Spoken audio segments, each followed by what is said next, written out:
முரளிக்கும் அபிக்கும் வந்து தவறான வந்து கனெக்ஷன் இருக்குது அப்படின்னு சொல்லிட்டு நம்புற ராகவ் என்ன பண்ணுறாரு, அபியை வந்து கல்யாணம் பண்ணிக்கிறாரு. இந்த சூழ்நிலையில் இங்கே என்ன பண்ணுறாங்கன்னா, சுந்தரி வந்து ரொம்ப மோசமாக வந்து அபியை வந்து கேவலமாக பேசுகிறாங்க. அபி வந்து ராகவை மயக்கி கல்யாணம் பண்ணிக்கிறாங்க. அதுக்கப்புறம் வந்து எதை பற்றி யோசிக்கல, இந்த சொத்துக்காக தான் வந்து இப்படிலாம் பண்ணிக்கிறாங்க அப்படின்ற மாதிரி வந்து ரொம்ப கேவலமாக பேச ஆரம்பிக்கிறாங்க.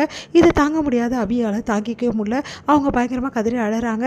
அடுத்து வந்து ராகவ் கிட்ட, ஏன் இப்படிலாம் பண்ணீங்க, உங்களால் தானே வந்து நான் இவ்வளோ கஷ்டத்தை அனுபவிக்கிறேன், என்னை எதுக்கு கல்யாணம் பண்ணிக்கிறீங்க அப்படின்னு சொல்லிட்டு சமைய திட்டுறாங்க. அதுக்கு ராகவ் வந்து உன்னை வந்து விரும்பியெல்லாம் கல்யாணம் பண்ணிக்கல, நீ செஞ்ச வந்து பாவத்துக்கு தான் உன்னை கல்யாணம் பண்ணிக்கிட்டேன் அப்படின்றாரு. அதை கேட்டு அதிர்ச்சி, நான் என்ன பாவம் பண்ணேன் அப்படின்னோடனே, உன் மனசாட்சி கேட்டுப்பாரு, அது சொல்லும் அப்படின்றாங்க. இப்போ பாருங்கள், எங்ககிட்ட சொல்ல போகிறீங்க இல்லையா, நான் என்ன செஞ்சேன்னு எனக்கு தெரிஞ்சாகணும், எதுக்காக என் மேலே கோவமாக இருக்கீங்கன்னு சொல்லுங்கன்னு எவ்வளோ கட்டாயப்படுத்துகிறாங்க. ஆனால் வந்து ராகவ் வந்து அதை சொல்ல மாட்டேங்கிறாரு.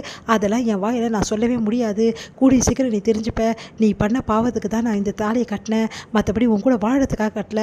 நீ தினம் தினம் வந்து இந்த தாலியை வந்து பார்க்க முடியும், ஆனால் இந்த வாழ்க்கையை நீ வாழவே முடியாது, கடைசி வரைக்கும் உனக்கு மனைவின்ற அங்கீகாரத்தை நான் கொடுக்கவே மாட்டேன் அப்படின்றாரு. அப்போ எதுக்காக என்னை கல்யாணம் பண்ணீங்க, எதுக்காக இந்த வீட்டுக்கு கூப்பிட்டு வந்தீங்க, எனக்கு ஒன்றுமே புரியல, என்னை ஏன் நிம்மதியாக இருக்க விட மாட்டேங்க, இந்த வீட்டில் உள்ளவங்களும் என்னை தப்பாக நினைக்கிறாங்க உங்களால், அதனால் நான் இங்கேருந்து முதல்ல போயிடுறேன் அப்படின்னு சொல்லிட்டு எல்லாமே எடுத்து வச்சுட்ருக்காங்க. அவங்களோட திங்ஸ் எல்லாமே எடுத்து வச்சுட்ருக்காங்களே. அதை பார்த்துட்டு வந்து, இங்கே பார், நீ போக முடியாது இந்த வீட்டை விட்டு அப்படின்றாரு. அதை கேட்டு அதிர்ச்சி, நான் ஏன் போக முடியாது, என்ன தான் உங்களுக்கு பிடிக்கல, மனைவியே ஏற்றுக்க மாட்டேன்னு சொல்லிட்டீங்க, அதுக்கப்புறம் என்னை எதுக்கு கல்யாணம் பண்ணீங்க, கல்யாணம் பண்ண ரீசனும் சொல்ல மாட்டேங்கிறீங்க எதுக்குன்னு சொல்லிட்டு எல்லாரும் என்னை தப்பாக புரிஞ்சுக்கிறாங்க. நான் வேணும்னே வந்து என் அக்காவை கல்யாணம் பண்ணி கொடுத்த இடத்துல நானும் வந்து இந்த சொத்துக்காக தான் கல்யாணம் பண்ணி வந்தேன்னு சொல்லிட்டு உங்கள் சித்தி எல்லாருமே பேசுகிறாங்க. இதெல்லாம் எனக்கு தேவையா, நான் இதுக்கப்புறம் இங்கே இருக்க மாட்டேன், என் வீட்டுக்கே நான் போயிடுறேன், என் அப்பா அம்மா என்னை பார்த்துப்பாங்க, நான் எவ்வளோ தப்பு பண்ணாலும் அவங்க என்னை மன்னிப்பாங்க அப்படின்னு சொல்லிட்டு கிளம்புறாங்க. அதை கேட்டு வந்து செமையாக டென்ஷனாக ராகவ், இங்கே பாரு, நீ உன் வீட்டுக்கு போ, உன்னை வேணான்னு சொல்ல, ஆனால் போகும்போது உன் அக்காவையும் கூட கூட்டிகிட்டு போ அப்படின்றாரு. அதை கேட்டு அதிர்ச்சி அடைகிறாங்க. நீங்கள் என்ன சொல்கிறீங்க அப்படின்னோடனே, ஆமாம், நான் வந்து இப்போ சொல்கிறது தான் நிஜம், புரியுதா, உன் அக்காவையும் நீ கூட்டிகிட்டு போ, நான் என் தம்பி நான் சொல்கிறத மட்டும்தான் கேட்பான், உன் அக்கா கூட வாழக்கூடாதுன்னா கண்டிப்பாக நான் வாழ மாட்டான், புரியுதா, நான் சொல்கிறது தான் என் தம்பி கேட்பான், உன் அக்காவும் உங்கள் மாமாவும் பிரியணும்னு நீ நினச்சியனா இந்த இந்த நிமிஷமே இந்த வீட்டை விட்டு போயிடு, உன்னை நான் வேணாம் சொல்லவே மாட்டேன், அப்படி வந்து பிரியக்கூடாதுன்னு நீ நினச்சியனா 6 மாதம் இந்த வீட்டில் நீ இரு, 6 மாதம் வரைக்கும் இருந்தால் போதும், அதுக்கப்புறம் நானே உன்னை அனுப்பிச்சிடுறேன் போதுமா அப்படின்னு சொல்கிறாரு. அதை கேட்டு அதிர்ச்சி அடைகிறாங்க.